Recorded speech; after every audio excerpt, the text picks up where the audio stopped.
Fala, gente, tudo certo? Como é que vocês estão? Hoje estamos aqui numa entrevista com o Abel Braga. Primeiramente, eu quero agradecer a ele de estar vindo aqui falar um pouco com a gente. Tudo bem, Abel? Tudo tranquilo, tudo bem, e você? Eu tô bem. Abel, eu queria começar te perguntando sobre ah, a tua saída do Flamengo em 2019. Não sei se tu gostaria um pouco de falar, mas em 2019 tu saiu um pouco conturbado do Flamengo, mas mesmo estando não tão mal no Flamengo. Tu faz uma boa campanha em 5 jogos na Libertadores, começa no Brasileirão, e eu queria saber, nesta saída do Flamengo, por que que tu decide sair? E tu se sente um campeão da Libertadores de 2019? Não, eu não. Peraí, eu acho que você colocou mal. Eu não saí mal do Flamengo. Eu não saí mal do Flamengo, porque tudo ou todas as competições em que eu participei, eu estava na frente. Então vamos lá. Primeira pré-temporada na Flórida, o Florida Cup, nós fomos vencedores, fomos campeões, decidindo o título contra o Ajax. Campeonato Carioca, né? Taça Guanabara ou a Taça Rio, não lembro bem, e campeão carioca. O Flamengo não era primeiro colocado do grupo na Libertadores, tinha 11 anos. Nós terminamos em primeiro do grupo da Libertadores. A Liga de Brasileiro estava indo legal, sem problema. Tinha acabado de começar. E na Copa do Brasil, já estávamos na quarta. Tínhamos feito um jogo contra o Corinthians em São Paulo e tinha vencido por 1-0. E aí eu soube, né, que o Flamengo tinha procurado o Jesus, que é uma pessoa que eu conheço, que me dou bem, não problema nenhum. Só que quem faz parte dessa comissão técnica é um preparador físico, trabalhou comigo em 4 vezes, em 4 clubes em Portugal. Eu fiquei em Portugal 6 anos e meio. Então, chegou até mim essa notícia, né, essa informação, e era verídica e correta. E eu marquei isso era já meia-noite e pouco. Eu marquei uma reunião com o Landim lá no Ninho e falei que estava fora. Teve briga, não teve nada. Outra coisa, então, nessa situação, veja bem, assim que eu saí, chegou o Jorge, o Flamengo contratou o Rafinha, o Mari, o Felipe Luiz e o Gerson. Né? Então, e teve uma situação também que tem que contar muito. Naquele momento, o Rascaeta não era titular. Mas o titular e capitão da equipe era o Diego. E o Diego se lesionou. Aí facilitou muito a titularidade do Arrascaeta. Então, cara, não tem esse negócio de sair mal. Eu nunca saí mal de clube nenhum. Graças a Deus, não conquistei títulos em todos, mas na maioria dele, bota aí 90%, eu consegui. E quando tive que sair, saí bem, cara, sem problema nenhum. Os objetivos sempre foram cumpridos, sabe? Até peguei clube que faltavam 7 jogos, o presidente falou, pelo amor de Deus, vem me ajudar, apesar que eu acho que nós já vamos cair, não tem hipótese. Eu fui lá e salvei, que é um clube que eu já trabalhei, que já fui campeão. Então tem muita coisa aí que, sabe? Agora, sair aborrecido, brigado, nunca. E nunca vai acontecer. Hipótese nenhuma. Isso aí essa nunca foi minha conduta, minha maneira de agir. Eu nunca atirei para os outros ou para os jogadores responsabilidade de derrota, entendeu? A derrota, é como treinador, quem tem que assumir sou eu. Era, né? Agora não sou mais. Então, só isso. Já se fica esclarecido, né? Porque a colocação que você fez a pergunta, ela não é correta. Abel, vou te pedir desculpas pelo jeito que eu fiz a pergunta, porque eu me expressei errado. Eu ia falar você não estava mal na equipe do Flamengo e acabou saindo. Eu vou te pedir desculpas aqui Aí, pelo jeito aí melhorou. que eu, que eu me expressei, desculpa. O nervosismo de estar entrevistando uma pessoa tão grande no futebol e pro futebol, né? Campeão mundial e muitas coisas. Abel, eu queria falar um pouco sobre o Mundial de 2006, quando você vence com o Inter. Você já falou em algumas situações que foi o título mais importante.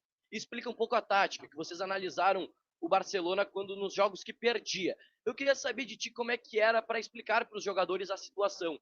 Eles estavam entendendo bem, eles estavam desacreditados dessa possível vitória contra o Barcelona. Como é que foi botar na cabeça deles que a gente tinha uma possibilidade de vencer este Mundial? Não, a tática mais importante ali, óbvio que teve funções dentro da equipe no jogo que foram fundamentais. Mas a maior preocupação minha de quando cheguei no Mundial, sempre, a maior preocupação foi com o primeiro jogo. Porque era uma equipe que ia 5 vezes consecutiva que disputava o Mundial de Clubes. O mesmo treinador, Manuel José, o português, o Arli do Egito.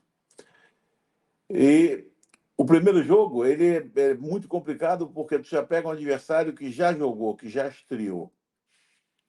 Então, isso aí já é um peso muito grande. E eu sabia que não adianta, cara. É lá, é no Carioca, é no Gauchão. Primeiro jogo, qualquer tipo de competição, ele é sempre. A adrenalina vai muito alta. E o que é pior é que nós tínhamos, quer dizer, colocaram em nós o favoritismo enorme, obviamente, e quase que a obrigação de ter que vencer. Então, esse era o problema maior para resolver. Então, tudo isso que eu estou te falando que foi difícil para resolver em relação ao primeiro jogo, foi muito fácil em relação ao segundo. No primeiro, eu já dizia para os caras, olha aqui, vocês já botaram na cabeça, pelo esforço de Libertadores, essa coisa toda, nós já estamos entre os 4 melhores do mundo. Beleza? Então, aí depois falamos do ar, aquela coisa toda, tínhamos mostrado o vídeo, treinamos no campo como é que ele jogava, aquela. Beleza. Depois, foram 3 dias, se não me engano, do jogo do Arne para o jogo do Barcelona. Não tem mágica, cara. Só que tudo isso que eu falei que é complicado no primeiro jogo, passou para o lado deles. Favoritismo, obrigação de vencer, aquela coisa toda. Então, eu só quis mostrar que naquele momento nós já éramos o segundo do mundo. E que era um baita de um time, mas não esse time fantástico que é invencível, não é invencível. Então, tu acha que em 3 dias eu ia poder Barcelona depois do jogo do Arley? Simplesmente isso. E passamos 2 vídeos, 2 do Real contra o Real e 2 contra o Chelsea, em que o Barcelona perdeu. Até para mostrar aos caras, não tem esse negócio de invencibilidade. E, por coincidência, nesses jogos, as observações que fizemos foi que eles perderam praticamente sempre no mesmo lugar do campo, entendeu? E não bem diretamente naquele setor, mas ligeiramente aí uns 4, 5 metros mais por cento do campo que eles sofreram gol. Então não teve mágica, não. Então, claro que a parte tática foi fundamental, porque não teve massacre, não teve domínio, pressão do Barcelona contra o Inter, em absoluto. O jogo foi igual, mas a parte psicológica ali foi até tranquilo. Eu falei, cara, nós jogamos Libertadores, já passamos para uma final de Mundial. Porra, quer melhor motivação que essa? E um time que não tinha menino, né? O único menino que tinha ali era o Pato. E era um jogador que tinha uma cabeça, de uma inteligência muito boa, muito grande, QI elevado. O resto era tudo cobra criada. Então, os caras não sentiram nada. Então, sinceramente, não adianta ficar aqui te falando um montão de coisa que fiz, que não fiz nada. O que nós fizemos, né, que é importante, de fora, a importância maior deles, estavam lá dentro, foi trabalhar esse lado aí, esse lado psicológico. Abel, o jogador que fez o gol da vitória do Mundial na final foi Adriano Gabiru, que saiu do banco para substituir o Fernandão, que saiu machucado. Eu queria saber de ti, nos treinos, tu já trabalhava com a ideia dele entrar mesmo o Fernandão não sentindo dores? Não, não tinha feito treinamento. Ele estava treinando normal, porque ele tem um tipo de característica que eu conheço bem, porque já tinha trabalhado com ele no Atlético Paranaense. É, vinha treinando bem, coisa que ele não vinha fazendo quando estava no Porto Alegre, né? Ele estava disputando o Brasileiro. Ele não estava nem relacionado para a viagem. Eu falei para o Fernando, eu falei, Fernando Carvalho, para o Chumbinho, não tem hipótese nenhuma de ele não ir. Porque ele é um jogador que ajudou, participou muito bem, inclusive com gols importantes em vitórias, na Libertadores, tal, aquela coisa. Então ele foi, e ele não entraria, porque o Fernandão, ele não se machucou. O Fernandão, ele cansou. Cansou porque ele que fez a função tática mais importante que nós tivemos. Porque toda a bola que saía da defesa do Barcelona passava pelo Thiago Mota. E eu falava para ele, tu não tem que marcar o Thiago Mota, tu tem que atacar, a gente vai atacar, tu vai para a área, vai fazer o gol, aquela coisa toda, vai. Sem bola, tu fica perto dele. Só. Para ele não receber. Ele não foi marcar, correr atrás do Thiago Bola, ele ficava do lado, mas, né, sabe, tu vai lá, tu ataca.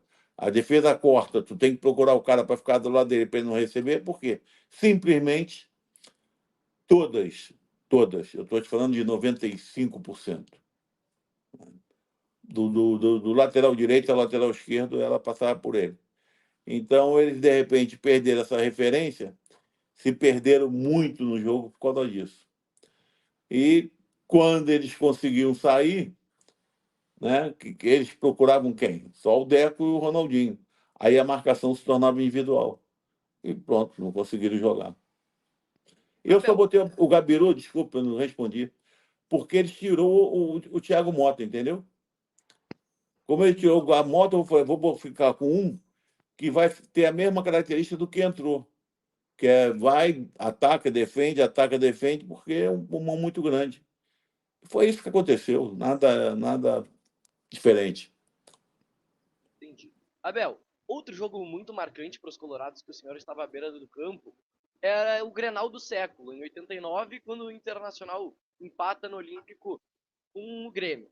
Eu queria saber do senhor, quando o Casemiro é expulso, o que que passa na sua cabeça e qual é que foi a conversa com os jogadores para conseguir reverter o resultado que o Inter estava atrás? Eu não sei o que passou na minha cabeça, não. Eu lembro detalhes. Eu só posso te resumir de uma maneira assim. Eu não esperava um jogo se tornar tão fácil para o adversário como o primeiro tempo. E não é só por causa da expulsão, não. Não é só por causa da expulsão, não, porque mesmo com 11 em campo, nós estávamos tomando um baile. A verdade é essa, nós não temos que fugir disso. E aquilo me irritou profundamente. Então, nós tínhamos que mudar a atitude, nós tínhamos que mudar a ambição, o querer, que a torcida estava em peso, estava um jogo fantástico, mas um jogo, não uma atuação. Para nós estava muito complicado. Então, só lembro das atitudes que eu tive lá. Eu fui chutando lata de lixo, entrei no vestiário falando muito palavrão. Vão para cá, vão para ali, eu xinguei todo mundo, eu fiquei louco. Aí acalmei, fiquei quieto um tempo e perguntei a eles se eles acreditavam que poderiam virar aquilo. Por quê? Da maneira que estava, se eles não acreditam, ficam calados, eu ia reforçar para mim não tomar uma goleada. Mas eles falaram, não, nós acreditamos. Então tá bom, botei mais um atacante, botei o Diego, recuei o Edu e pronto, deu certo, né? Eu costumo ter, eu costumo ter um pouco de sorte nesses Grenais aí, porque não foi só, esse marcou, né? Porque ele ficou dessa maneira por causa do Lauro, por causa do outro jornalista, como é o nome? Esqueci. Eles denominaram o Grenal do século, então aquilo ficou durante um tempo enorme, né, todos os dias. Mas eu tenho tido sorte. Eu fui o primeiro treinador a ganhar do Grêmio no Estádio Novo. É, agora, a última vez aí cheguei também, estava 11 jogos sem ganhar um Grenal, e ganhamos lá de 1-0, 2-1, sei lá. Então eu costumo dar um pouco de sorte contra eles, é bom. Mas é sempre aquilo, né? Eu sempre tive um respeito muitíssimo grande por esse clube, né? Grandioso clube, por diretor, presidente, sempre me dei bem com todos. Quando eu encontrei, eu agora tive na praia esse carnaval aí em Atlântida, tirei foto com inúmeros gremistas que falaram que tinham admiração por mim e eu tenho por esse clube. Eu sei o tamanho desse clube. Então isso fica nesse duelo que é fantástico, né? De um querer ser maior que o outro. E o que faz um clube aí, que faz o Inter é o Grêmio, que faz o Grêmio é o Inter. Isso é fantástico. Abel, a gente está falando do Internacional, então eu quero fechar o Internacional te fazendo uma pergunta que é dolorosa para os colorados, né? Um dos únicos títulos que te faltou foi o Campeonato Brasileiro. Em 2021, a gente teve a chance de vencer o de 2020. Eu queria saber o quanto o senhor chegou no Inter acreditando em vencer esse campeonato e quando o Inter acabou perdendo, às vezes por falhas de arbitragem também a gente tem que admitir. Eu quero saber o quanto isso te deixou mal. Não, me deixou mal porque é um título que o Inter não consegue há 40 anos ou mais. E o título ele estava muito bem delineado, muito bem definido. Para nós ele estava claro, depois da vitória sobre o Vasco São Januário, por 2-0, se eu não me engano.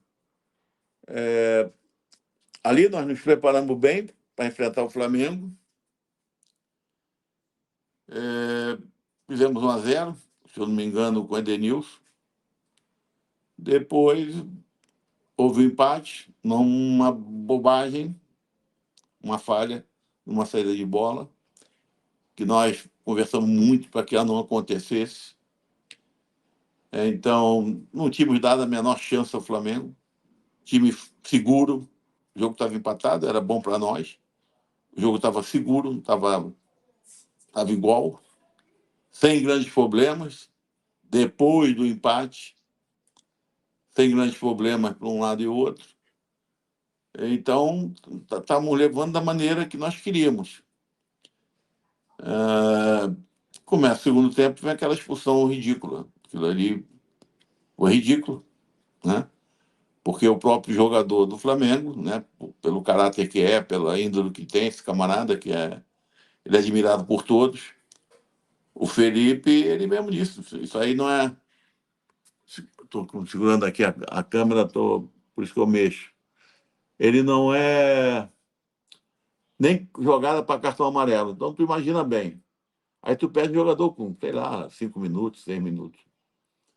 Quer dizer, complicou um jogo que nós ainda tivemos lá uma oportunidade ou outra, mas ali deu os pontos, 2 pontos ao Flamengo que eles não iam levar, cara. Não iam levar. Bom, chegamos no jogo do Corinthians, né? Foi aquilo, eu fui um cara que nunca tive, eu prefiro dizer sorte, né? Com o Hilton, com esse árbitro. Eu acho ele um pouco. Deixa eu te falar assim, eu queria te explicar melhor. Não está me vindo a palavra, cara. Não é, é tipo pedante, mas não é isso, sabe? É um cara que não aceita tu chegar para ele, que ele vem com aquela cara feia e já, sabe, não aceita. Tu fala, peraí, cara, tu não reconhece que tu errou? Não, ele vem, te xinga, faz cara feia, vou te expulsar, aquela coisa toda. Ele tinha pintado, antes daquele jogo contra o Corinthians, aí no Beira-Rio, ele tinha pintado um Grêmio e Flamengo, na Arena. Aí você procura esse gol de pênalti do Flamengo, foi marcado por ele. É simplesmente o replay. É exatamente a mesma jogada que ele deu pênalti a favor do Flamengo. E o nosso, ele marca o pênalti e foi consultar o VAR. Quanto o Grêmio e Flamengo não teve VAR. Então, depois anulou aquele gol que ninguém tocou no Cássio, ele disse que apitou antes da bola chegar, não passou. O que, que ele apitou ali? Apitou antes? Apitou o quê? Se a bola foi cruzada, a bola está no ar. Então, essas coisas. Foi assim que aconteceu também em 2005, com, com a jogada do Tinga contra o próprio Corinthians. Vai fazer o quê? Então, são dois títulos, né? Esses dois aí, 2005 e 21, que não aconteceu porque não deixaram, né? Eu penso assim. Poderia ter sido alguma coisa mais já concretizada, porque o Inter é muito grande, tem todo mundo aí que tem passado, que tem trabalhado muito para botar o Inter cada vez mais forte. E aí tu fala assim, caramba, esse não é um título nacional há quanto tempo? É muito ruim isso, o tamanho desse gigante. E Abel, só para encerrar agora aqui nossa entrevista, eu queria te perguntar sobre o Brasileirão que tu venceu pelo Fluminense. Quando começou aquele campeonato, tu já acreditava nesse título? Entrava por uma vaga na Libertadores e como aconteceu? Não, compare nomes, né? Jogador. O time do Fluminense 2012 e o time do Inter. Isso aí depois tu faz para os torcedores, tal. Só tu vê, ali não tinha hipótese, cara. Ali, quando começou, né, porque eu cheguei em 2011, nós chegamos, eles me esperaram 3 meses, que eu estava no Emirados Árabes, para mim assumir a equipe, chegamos a ficar em 14º, mas o grupo se fechando, e saímos numa arrancada muito boa, terminamos em terceiro no Brasileiro, direto já na fase de grupos da Libertadores. Aí começou 2012, nós ganhamos praticamente tudo, né? Foi Carioca, foi brasileiro, mas o time ganhamos com, não sei te precisar, foram 3 ou 4 ou 5 jogos, não sei. Antes de terminar, nós já éramos campeões. Mas um time que tinha Deco, Fred, às vezes jogando, às vezes um no banco, porque não dá para botar todo mundo. Thiago Neves, Sobis, o Wellington nem. Tá brincando, né, cara? Tá brincando com esse meio-campo, com o Edinho, com o Jean. Não, não, esquece, cara. Ficou. Ali foi, sinceramente, não tinha como. Os caras fechados, o grupo bom pra caramba, e qualidade de jogadores excelente, excepcional. Então ali não tive dor de cabeça. Acho que foi a primeira competição que eu não tive dor de cabeça. Abel, eu queria te agradecer muito por ter aceito o convite de estar vindo aqui. Agora a gente está encerrando a nossa entrevista. Eu queria pedir para quem está assistindo essa entrevista deixar o like aqui, se inscrever no canal. E muito obrigado, Abel. Tem alguma coisa para falar aí para os torcedores do Flamengo, Fluminense, todos os times que tu trabalhou em Inter? Não, estou muito contente aqui. Fizemos um trabalho aqui muito legal, fora do campo, ano passado aqui no Vasco. Tanto que o time todo aí que está nesse momento muito bom, e a comissão foi trazido pelo Paulo. Paulo Bratz, eu fazia parte, mas o time hoje que fisicamente está atropelando todo mundo. O Inter, em visto os jogos, está muito bem. Creio eu, mas isso nós vimos aí no último Grenal. Os dois chegarão para a final, obviamente, não tenho dúvida disso, mas eu acho que o Inter vai levar. O Hepta, meu amigo Renato, dessa vez não vai, não. É muita coisa. Acho que o Inter está se preparando muito bem para isso, está com um time muito forte, está com um treinador muito forte, um treinador muito bom conhece, que está adaptado, conhece os jogadores na palma da mão, como o Grêmio, né? Com o Renato.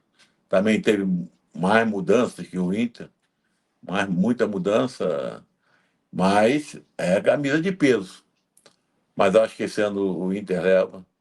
Eu acho que vai fazer um brasileiro, por ter um elenco mais forte, vai fazer um brasileiro muito bom. Uma sul-americana também. Sul-americana, né? Que disputa. Isso, É. Sul-Americano.